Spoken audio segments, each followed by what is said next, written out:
Hi guys and welcome back to the channel. Today I've got 3 replays in the American Tier 8 Premium Light Tank, the Falcon T92. Now this is a light tank that most people will have earned by now, but you can get in the Season Pass, so I thought, hey, why not play a few games in it, see how it goes. And it's a tank that was actually buffed as well, so it's 2 birds with 1 stone. You know, we're getting the buffs out of the way and showing you the tank. And it's a tank that, when I had it on PC, I loved it on PC because the camo was incredible, the accuracy on it was great. It was one of those tanks that... It's one of those tanks that, even on now, is absolutely fantastic at shooting on the move. It didn't really need much help with its accuracy because it just hit shots on the move really easily, and it was pretty nice for that. And then, obviously, the camo was great. Its one downside was that its engine tends to get damaged quite... Well, it's 2 downsides, really. Its engine tends to get damaged quite a lot, quite easily. And the mobility at 60 kilometers an hour was a little bit slow for a light tank, and most of the light tanks outran you, and it was very, very annoying. And then if they did get a shot at you on the move, you lost your engine, and it was very frustrating. You still do lose your engine every now and then, but it is what it is. But it did receive some buffs, which made it really nice now, actually, to be honest. And that is that the reload went from 4.3 seconds to 4.1, so a little bit of a DPM buff, and the max speed went from 60 kilometers an hour to 68. Now, 68 kilometers an hour, that is a massive difference to the top speed. It's now a pretty damn fast light tank, and you can make that even better by adding some of the speed equipment and making it even quicker. Now, in terms of equipment on this tank, I run the traction system, camo net, and optics. Traction system to make my top speed faster, so I go at 74 kilometers an hour now, which is really quick. That's something that it could only dream of before the buffs, which is, it just makes the quality of life of playing this tank really nice and really great. And to be honest, it's something that's a lot nicer for this tank. It makes it not as frustrating to play when you're getting charged by another light tank, because quite often the other light tank can just YOLO you, and you'd be like, I'm trying to run away, oh, I can't, because you go like 7-8 kilometers faster than me. Now it goes fast enough that it can make its moves, it can flank and spank really easily, it can get to those positions to spot a lot quicker than it used to be as well. In terms of the optics, obviously you want to make your view range as good as possible. You are a light tank, and like I say, the camo on this tank is filthy. So making it as good as humanly possible is something that is what you probably want to aim to do. And then you can, again, you can take aggressive bush locations easier. You can get good assistance damage out on the maps that let you do it. And again, you can flank without getting spotted and make it so that you can reposition without the enemy team quite knowing where you're going. I don't run a rammer because this tank already fires really quickly. And I feel that 3.3 seconds reload is good enough, and that I want to help other things, like make the tank quicker and have better camo, generally, and the view range, obviously, because you're a light tank, so that's what you want to be doing, you want to be scouting. And, yeah, I didn't feel that the extra DPM would be... I mean, don't get me wrong, I think it's a 2.7 or 2.8 second reload instead of 3.3, which is, you know, it's a big difference, but I felt like other little bits could help, right? That's why I did it. And in terms of the traction system, again, instead of... to get the top speed, you know what I mean? You want that, and instead of something like vert stabs, because you're seeing it in this replay, you're going to see it in all 3 replays. This gun is pretty damn accurate even without the vert stabs, even shooting on the move. It doesn't need the extra 10% accuracy buff to help it. Obviously, you will miss the odd shot here and there because you aren't helping your accuracy, but that's where the crew skills come in. And yeah, you don't really necessarily need the vert stabs to have that 20% better accuracy, because your accuracy on the move and when firing and stuff like that is still really good anyway. In terms of a crew on the Falcon as well, I run Born Leader, Rapid Reload, Sixth Sense, Situational Awareness, Camouflage Expertise, Muffled Shot, Steady Aim, Snapshot, and Run and Gun. Again, the gun perks to make it so that I really don't need vert stabs and makes this gun as good as humanly possible. Makes it really nice for running and gunning and firing on the move and stuff like that.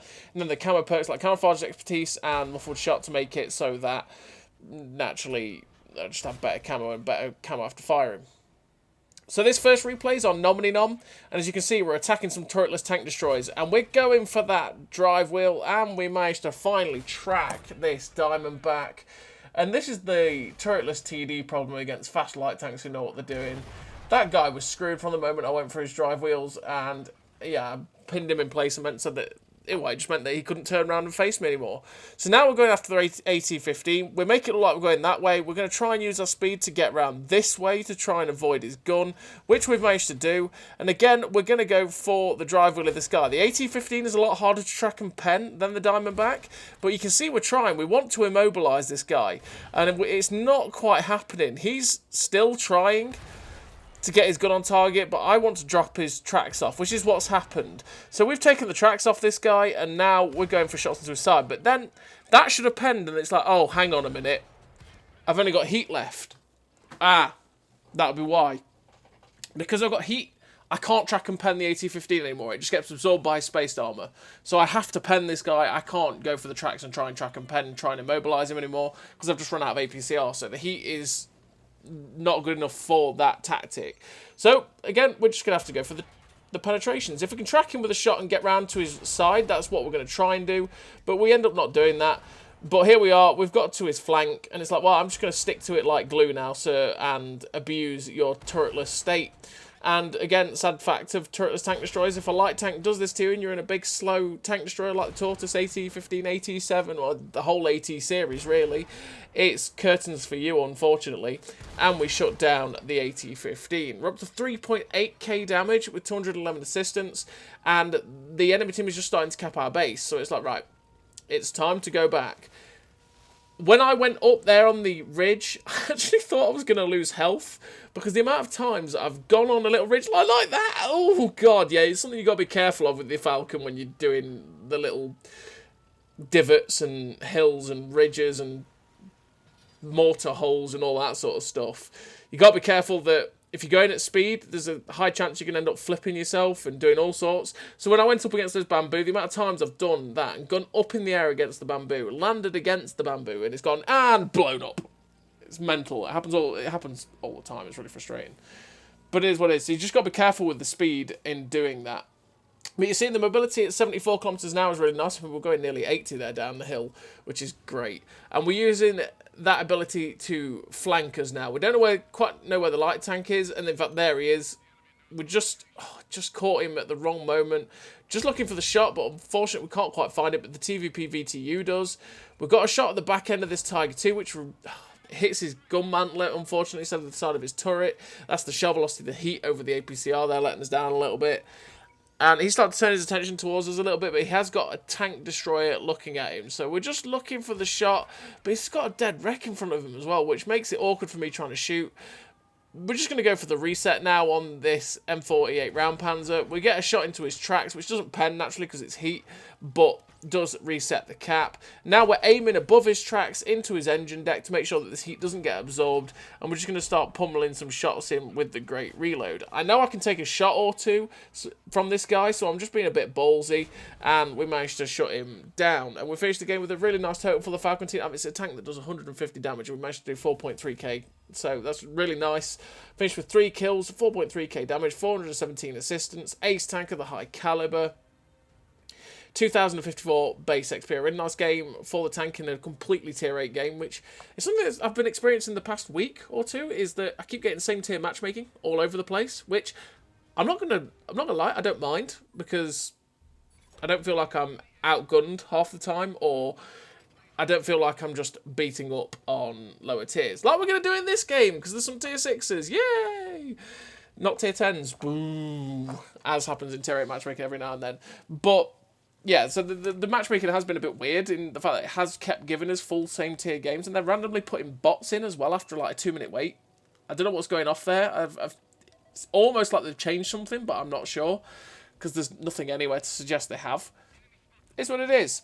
We're on the second game, and we're on Steps, and again, Steps is such a good light tank map. It's just such a good map for light tanks. I love Steps because it's so open. There's so many bush locations. There's so many positions where I can flank and start pummeling shots into people. It works out really nicely. And we went really aggressively to this heavy tank area at D2 because, again, the speed of the tank helps me get there really early, really aggressively, spot their tanks as they're pushing, and it helped me to get a few shots in, which, you know, we got a few shots in the Tiger. We were also spotting them up for our allies as well, which is quite nice. I mean, we're up to 1,600 assistance, which is pretty good so far, 885 damage. And we're just looking for some shots at this Skoda T25, which we get one in, but we just keep, every time we fire him, we're pulling back behind this rock to stay safe. I'm pulling back on top of, again, look how good the camo is. Like, we're 260 meters from this Minotaur, and he hasn't seen us. Finally has. We're firing heat because it's the only way we're going to pen this Minotaur in the positions we want to. 175 pen, which is a letdown for this tank. 175 pen is not going to really cut it against this guy that much. Even against his droid, which we did pen earlier on, even against his droid, it's going to be a bit of a pain to pen. We get a nice shot there into his side on the move, and we get round behind his gun, which is exactly what we wanted to do. And there goes the Minotaur KV-5. So now our team is progressing out of this position. It's like, right, I've got to push forward and spot everything that's possibly camping their ridgeline. But just as we do it, the Dragon pokes out and goes, "Hello, friend," snap, and slaps us. Well, I say snap. He was aiming and ready for us.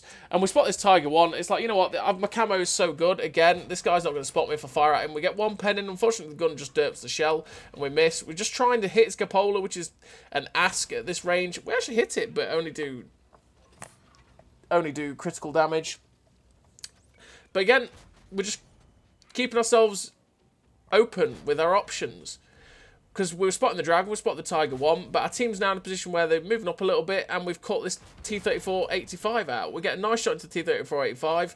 Then there's this Absolution out in the open. Unfortunately, we do have good shell velocity on this 175 pen APCR, but we still have to aim properly. And unfortunately, the Absolution is one of those pain-in-the-arse tanks. Because it's got the spaced armor slapped on the upper area, we're not going to pen it, but we just got to go through the tracks to be able to actually pen the tank. But yeah, 175 pen on this tank is a bit of a letdown, the same as it is on the Bulldog. It means you really do have to get into flanking positions, especially in tier 10 games, and actually find the rears of tanks for the most part. But you got 210 heat pen, which again, you can do a decent amount with, but at the same time, it's still not fantastic. And yeah, you will struggle in those tier 9 and 10 matches for the pen. But I say you just got to be trying to flank and spank as much as you can. Map limiting, obviously, because some maps it's a lot harder to do it with. It is what it is. It's one of the limitations of the tank. And yeah, we've managed to flank quite well so far. We're up to 2.5k damage with 1800 assistance. Like I say, the Steps map is so good for these kinds of tanks because like I say, it is so open. It is so nice for getting into good flanking positions. So nice to be able to use your camo in so many locations, and it's pretty conducive to getting spotting damage, which is great for the tank. So we managed to get rid of the artillery there, which is what we were hunting for, because I thought it might be at A8, but it was actually at C9. Now we're going to try and get up behind the 3 tanks left on the enemy team. They're rolling into our cap, which is not good. But I have the mobility to get there, and I still have hit points, so I can take a hit or two. So I can be a little bit reckless if I need to be. It's not like I've got to be really careful.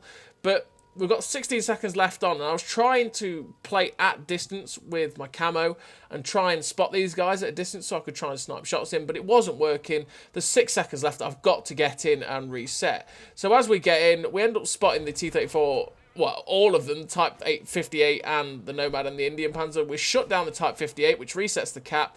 We get a shot into the Indian Panzer, which resets his cap points.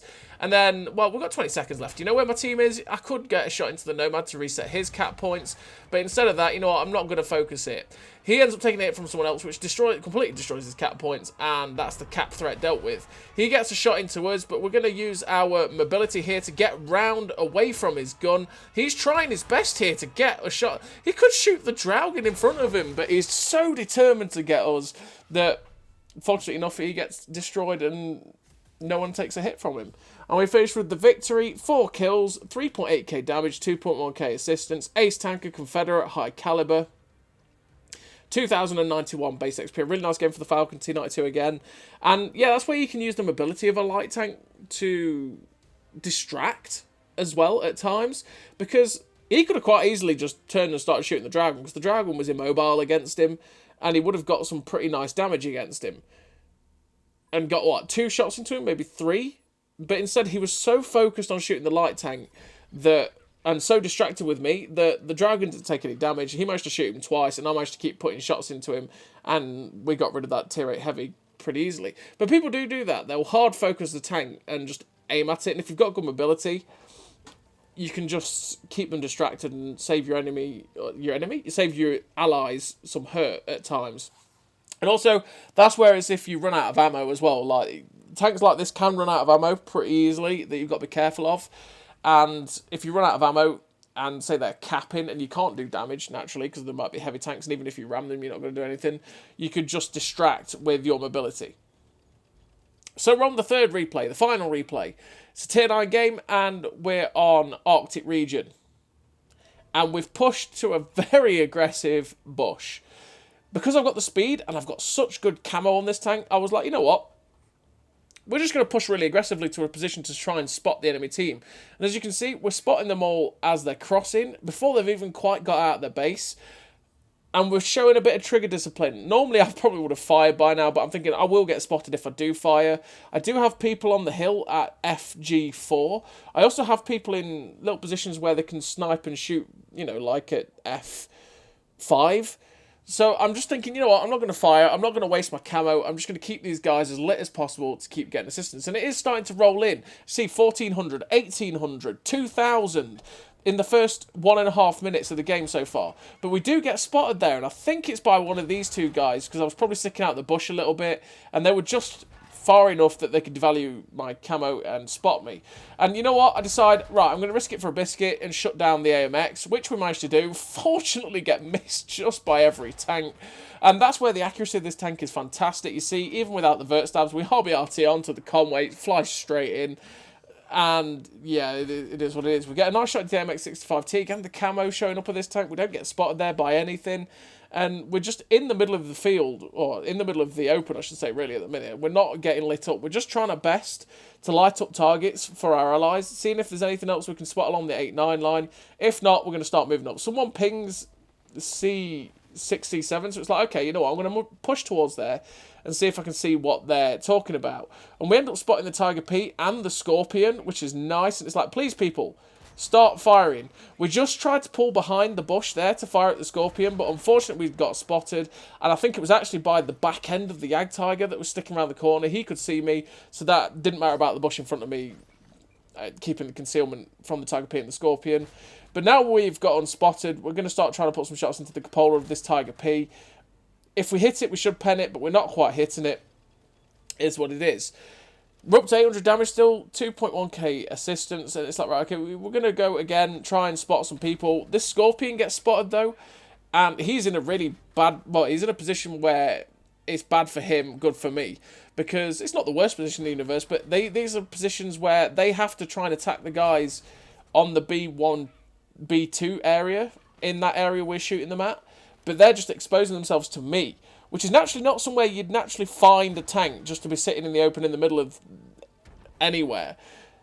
But because of the camo, I was able to just sit there for long enough to get a few shots into them, and obviously the Scorpion got shut down. We got a shot or two into the side of the turret of the Mutant as well, which is quite nice. But then we got spotted, so it's like, okay, no, we've got to start moving. Start moving so that we can try and get up behind these guys. We spot the Tiger P, and he gets a shot into us. My thought here is, screw it. I'm going to go for this Tiger P. I'm going to shut him down and try and get behind the two heavy tanks at A5. Give them a distraction from my heavies that are pushing up along the AB line, and therefore, hopefully, win this flank and speed this game up a little bit. But then we spot the GW Tiger, who has been raining hell on our heavy tanks. As you just see another shot going and shut down our Conqueror. And I think it was Swindle I was with at this point, or it might have been Randy, was saying that GW Tiger's screwing us over. So it's like, okay, you know what, we're going to go in on the artillery, get rid of the RE, which we do, and now we're in a position to actually get back-end shots on those heavies as well. Fortunately enough, the Conway missed, so it's like, you know what, Mr. Conway, we don't like these things. We're going for you. He's got the big gun, which means that he only has so much turret traverse, so if we get behind him, he's done for. He misses us, we get round him, and we start putting the shots in. He gets shut down, And there's only 2 tanks left. There's the heavy tank that's being attacked by heavies and a medium. And then there is the 65T over here. He gets a shot into us, unfortunately, which puts us down to a 1-shot, which means we've got to be very careful. But then he stops looking at us, so we could just swivel around, get shots into his side. And so that's what we're going to do. We've swiveled ourselves around with the handbrake turn, and we're just going to put some shots into him, and he's shut down. We'll finish the game with a really great total for the Tier 8 light tank for the Falcon T92, which is a pretty damn solid tank after the buffs. The mobility buff is great.